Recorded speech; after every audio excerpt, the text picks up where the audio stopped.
dia mbola amin'ny fifaliana mandrakariva no mafana miaraka amintsika no anatin'izao fampahirezana foy izao hivavakisika. Jehovahandriamanitra ray eo dia matokisymino izay fa tsy miala aminay ny fahasoavana sy ny fitiavanao, satria Andriamanitra mitsenjo fiadananao anay ianao. Eny fa na dia mandalo toe-javatra sarotra aza amin'izao vanim-potoana izao,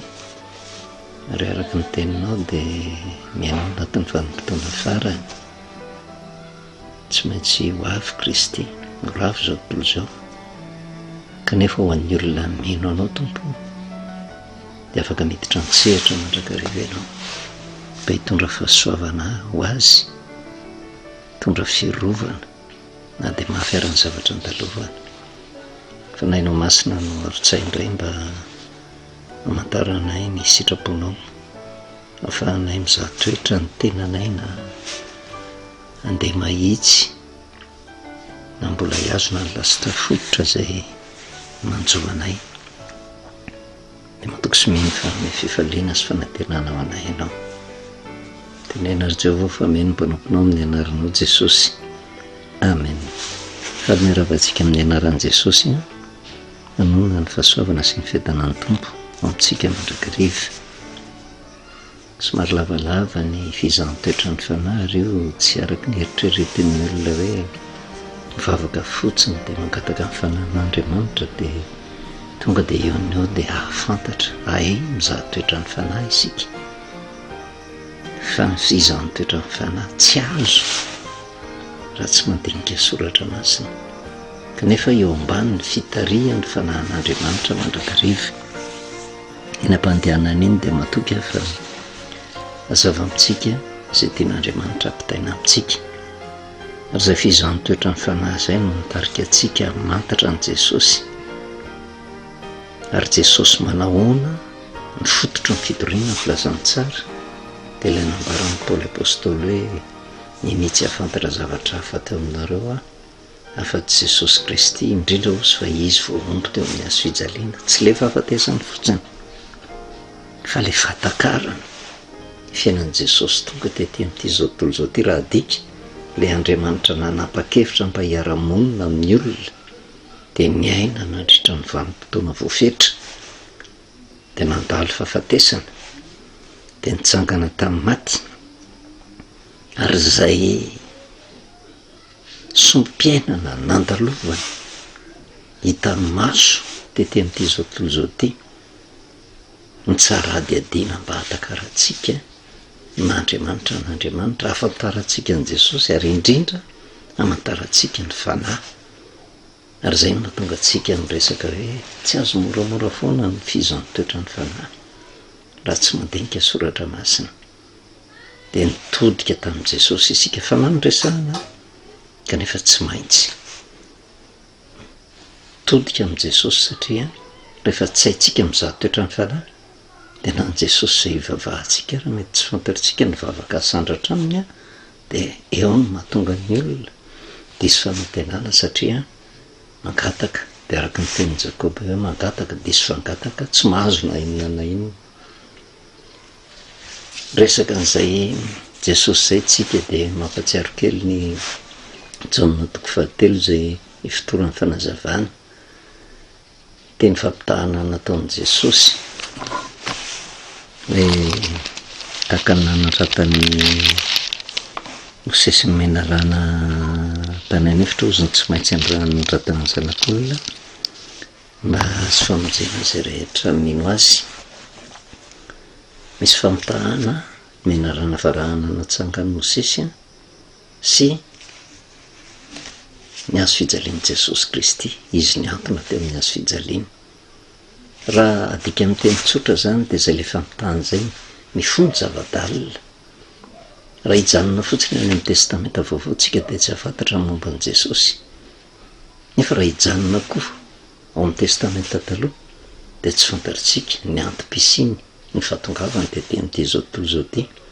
fa tsy azo sarahandreo. Raha vao manao atsirambina fotsiny tsika ny ray amindreo dia tsy misy azontsika mihitsy io soratra masina io, dia tsy haintsika mizaha toetra ny fanahy, dia tsy ho fantatritsika mihitsy ny tena fampitovavahana marina atao am' Jesosy. Zay no mahatonga antsika ny resaka ny nomeritoko faraika amby roapolo, satria le tenin'i Jesosy de takany maniraka hoe mandana niveren'ny dinihana soratra masina, de makanisa mihitsy eny amin'ny testamenta taloha raha te hafantatra ny mission na ny rahana teto am'ty zao tontolo zao ty. Zay ny tiany Jesosy ampitaina.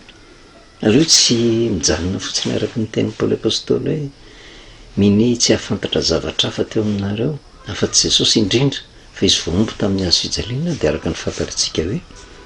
ny olona rehetra nge na manaiky an' Jesosy ho Andriamanitra na tsy manaiky an' Jesosy ho Andriamanitra na ny jentilisa de amin'ny akapobe manerina n'izao tontolo zao de mino fa nandalo teto Jesosy de maty teo amin'ny hazo fijaliana, de tsy ny fahafantarana zay fahafatesan'izay akory mampakaratsika ny soratra masina fa le antony, ary zay no afahantsika mizaha toetra ny fanahy. Fanahy moa de Andriamanitra ny tompoko zany fanahy zany, ka raha mizaha toetra ny fanahy de mizaha toetra ny Andriamanitra zay ivavahana, mizaha toetra ny Jesosy. Misy ny fanahy avy amin'Andriamanitra, misy ny fanahy avy amin'ny antikristy araka ny voalazan'ny Jaona. Ka raha vao misy an'ireo fanahy roa samy hafa ireo de tsy maintsy ny fiafarany de misy Jesosy zay ivavahan'ny olona araka ny tokony ho izy, ary misy Jesosy tsy araka ny tokony ho izy. De misy Andriamanitra zay heverin'ny olona fa tena ivavahany, kanefa diso misy nefa tena Andriamanitra tena azo ivavahana, ary manaitra nefa de ity ho amin'ny mpivavaka rehetra na marina ny fivavahany na diso ny fivavahany de samy manana ny Jehova ho rainy izy, Jesosy Kristy zanak'Andriamanitra mpamonjy azy, ary ny fanahy samy mino matoky an'ireo. Kanefa eo am'le fatakarana soratra masina mahatonga fizarana anankiroa, satria tsy mahay mamantatra ny sitrapon'Andriamanitra. Rehefa nijery ny nomeritoko faraika amby roapolo tsika, mandeha tsy moramora tsika, de ny toe-javatra mitranga vokatry ny fimonomonoana ny zanak'Israely, mena sakafo mamaim-pona, satria ny dia miainga tany amin'ny tany Egipta andeha ho any amin'ny tany Kanaana, ary zay dia zay lavitra, ary zay dia zay Andriamanitra no mitantana. Ka ninona zavatra iriny ny zanak'Israely tediaviny de Andriamanitra no manome azy, ary nomeny amin'ny Mosesy zay taridalana izy tamin'izany vanim-potoana zany. Kanefa rehefa ela de namonamonaina azy ny falafitan'ny lalana, satria nentina nandidina tsy zakany saina, de tsy vitan'izay hoe na le fitantanan'Andriamanitra azy amin'ny lala miodidina efa tsy nafaly azy, fa nanjary na le sakafo nomena maimaim-pona azy de nampimonomonina ny zanak'Israely, ka nahatonga an' Jehova tezitra de nandefa menarana afo. Menarana nefa araka n'izay efa fantatritsika any amin'ny Apokalipsy de malaza ny dragona,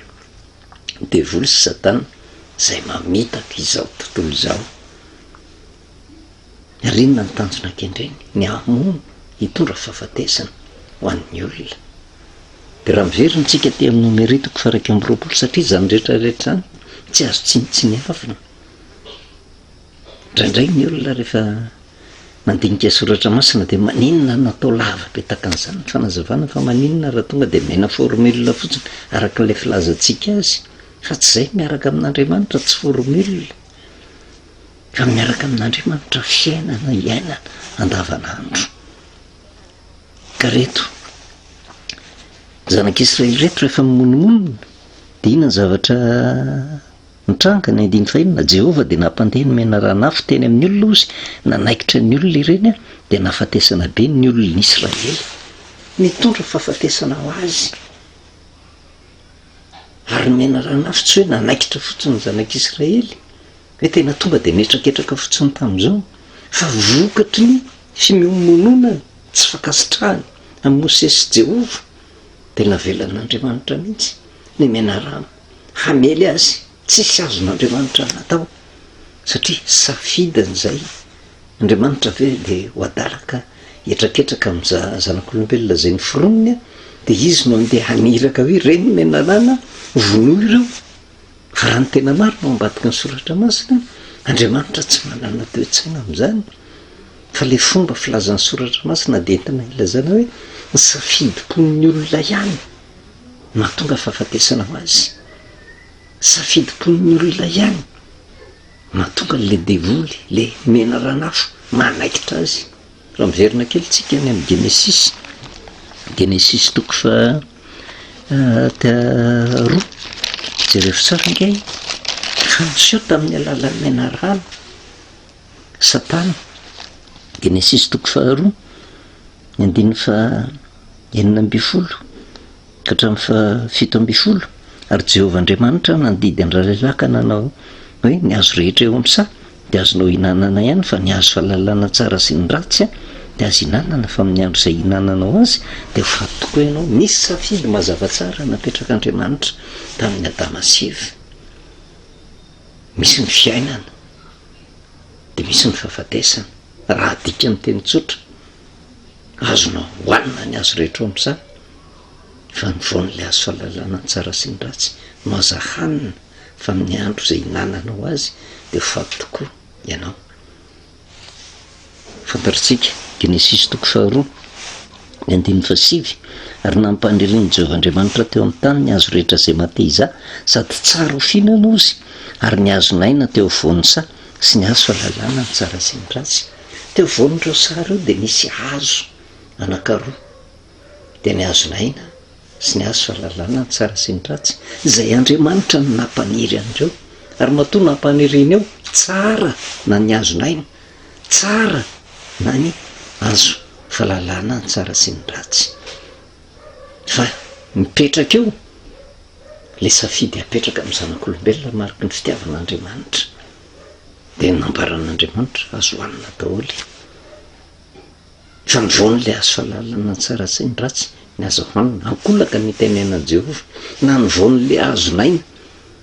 teo voan'ny saza azo hoanina tsy nandraran'izany Jehovah kanefa raha hoanina ny voan'le azo naina mahavelona mandrakizay fa ny voan'le azo fahalalana ny tsara sy ny ratsy no aza hanina. Inona ny zavatra mitranga tonga ny mena rana resaka tamin'ny Eva ary ny mena rana de fetsy noho ny bibidia rehetra ozy izay nataon'ny Jehovah Andriamanitra ary hoy izy tamin'ny ravehivavy anky ny genesis toko 3 efa nahataon'Andriamanitra hoe azo hinananareo ny azo rehetra eo am'sa fa hoy ravehivavy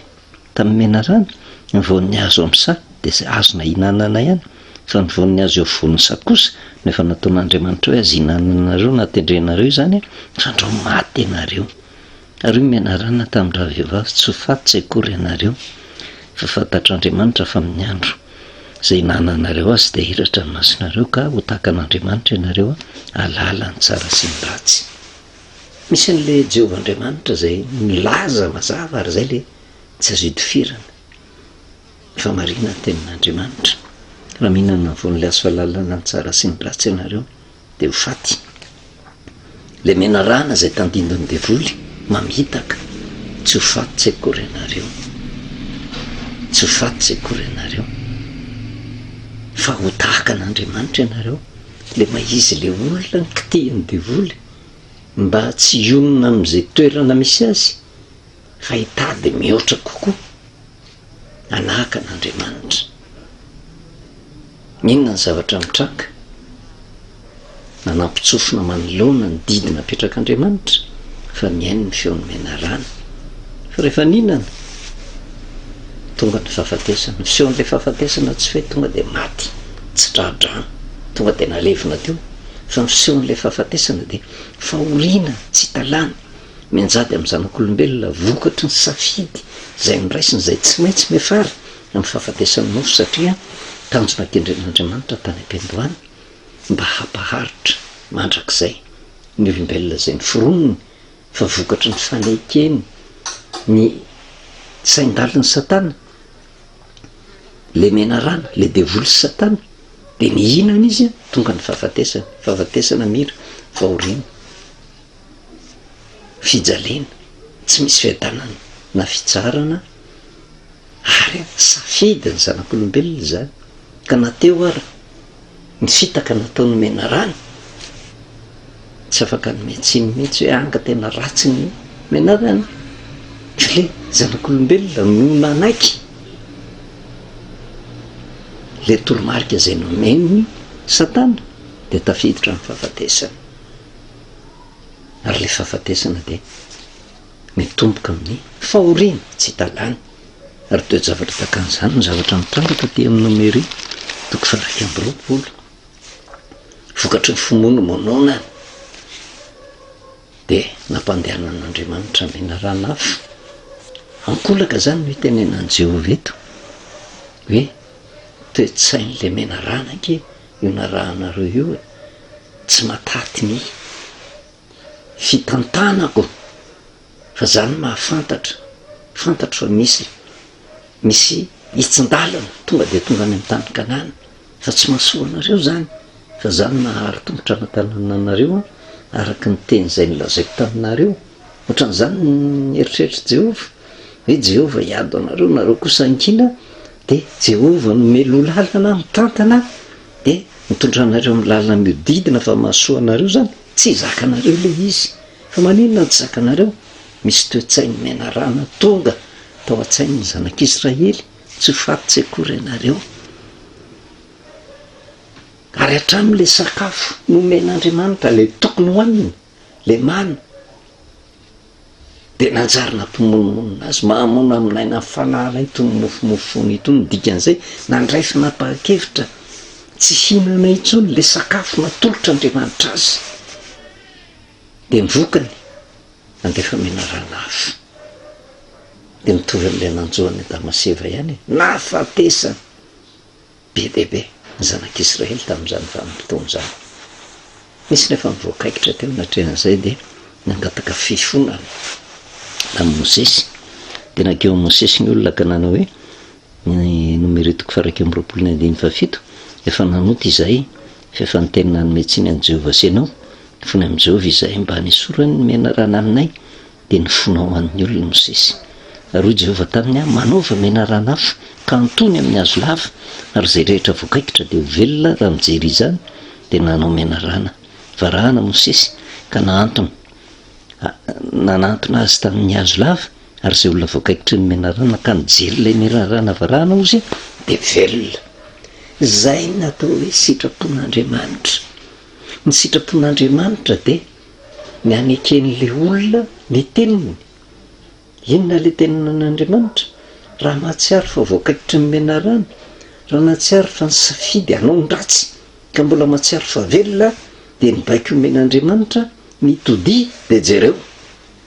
le mena rana varahana araha-bako teny tena nitranga arak'izay mijery fotsiny fanontaniana mipetraka amin'ny olona de diso fandray ny akamaroan'ny kristianina rehetra satria eritreretina fa le mena rana varahana miantona tamin'ny hazo lava no mitondra fanasitranana sy fahavelomana ho azy fa fampiorenana ny finoan'ny zanak'Israely nefa no natonga ny Jehova ny teny hoe teneno no zanak'Israely mba hijery le mena rana varahana mijery fotsiny de ho sitrana noho izany zany tsy de le mena rana naantona tamin'ny hazo lava no nahavelona nahasitrana nazahoany zanak'Israely fa mijery fa le fanekena fotsiny le teny Jehova hoe mijerehany le mena rana ary zay ny sitrapon'Andriamanitra ary naveriny Jesosy zany any amin'ny Jaonina 1:9 Jaonina 1:7 de fampitahana le mena rana varahana sy Jesosy teo amin'ny hazo fijaliana fa ny amin'ny Jaonina 1:9 milazantsika hoe tena sitrapon'Andriamanitra ary zay midrafim-pamonjena apetraka Andriamanitra hatrany amin'ny zanak'Israely mandraky tiany androany hoe tena mijery fotsiny le mena rana varahana de ho velona de ozy Jesosy Jaonina 1:9 fa zao ny sitrapony raiko de nazahoan'izay rehetra mijery ny zanaka ka mino azy fiainana mandrakizay ary zao anangana azy amin'ny andro farany hafahafa le teny ny sitrapon'andriamanitra dia ny azahoany izay rehetra mijery ny zanaka ka mino azy fiainana mandrakizay. Zany hoe ary amin'ny nomeritiko faraika amby roapolo ny sitrapon'andriamanitra dia ny fijerevana n'le mena rano ny antona tamin'ny hazo lava dia velona. Aty amin'ny testamenta taloha ny sitrapon'andriamanitra dia ny azahoany izay rehetra mijery ny zanaka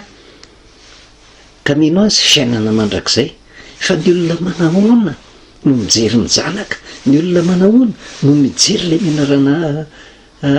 afona antona amin'ny hazo lava. Noho izany zany le olona asaina mijery dia olona voakaikitry ny menarana, olona efa tafalatsaka ao anatin'ny fahoriana, ao anatin'ny fijaliana, le olona efa miroso ho any amin'ny fahafatesana. Ary raha atao mahitsy zasy ianao matoa mandre zany afatra zany mizotra any amin'ny lalan'ny fahafatesana. Dia takin'Andriamanitra hijery an' Jesosy. Kanefa rehefa jerevantsika tompomaso ndray mandeha tahaka an'izay ve azo voampamonjena. Fa rehefa tena dinihana zay le hoe fijerevana le menarana varahana sy ny fijerevana an' Jesosy Kristy dia manatanteraka bakiny ny Paoly apôstôly ny aza tsy ny zavatra tena kendreko izy Paoly apôstôly ny tsy ahafantatra zavatra hafa teo aminareo afa Jesosy Kristy indrindra fa izy voaomby teo amin'ny hazo fijaliana. Tsy hoe mijery fotsiny fa mamantatra ny zava-miafina ny antony ary na dia iny teo amin'ny hazo fijaliana iny aza. Misy antony ngeza be azotsika ve zany fa tsy hoe ny antony teo fotsiny izy dia tonga ny famonjena. Ary eto dia ampasahina ny tenenana zany raha tsy mijery ny testamenta taloha itsika. Tsy azotsika famonjena vidan' Jesosy teo amin'ny hazo fijaliana fa zay le hoe fijerevana menarana ny antona teo amin'ny hazo lava sy fijerevana an' Jesosy ny antona teo amin'ny hazo fijaliana midika mahafantatra amin'ny antsipiriany ny antony fahavelomany ka natonga ny fiafarany teo amin'ny hazo fijaliana. Zay tsika vao mahay mizaha toetra ny fanahy, zay tsika vao mahafantatra ny famonjena vitan'i Jesosy. Fa tsy araka ny eritreretina fotsiny aga dia ekeko medira atao-poko voavonjy tsy misy an'izany, hitsindala an'izany. Ka tenin'Andriamanitra dia daridalana antsika mandrakariva mba hatakarantsika ny zava-miafina tian'Andriamanitra ampitaina fa mijery testamenta talohantsika raha tsy fantatritsika ny zava-miafina makasika ny menarana varahana iny any amin'ny testamenta taloha. Mandainga itsika raha mahafantatra an' Jesosy, mandainga itsika raha eritreritra fa manana ny fanahy. Fa afaka isika misaotra anao Andriamanitra raha iny fitenenana izay tonga taminay mamperitreritra kanefa taonanay kosa mahadiady lalina mba hatakaranay zava-miafina tenanao izay tondra famonjena aminay. Eo anay ny fanaitretena mandrakariva meky ny sitraponao ilay io anaranao Jesosy, amen. Mavelomantsika amin'ny anaran'i Jesosy nanonona ny fahasoavana sy ny fiadanana ny tompo ho amintsika mandrakariva.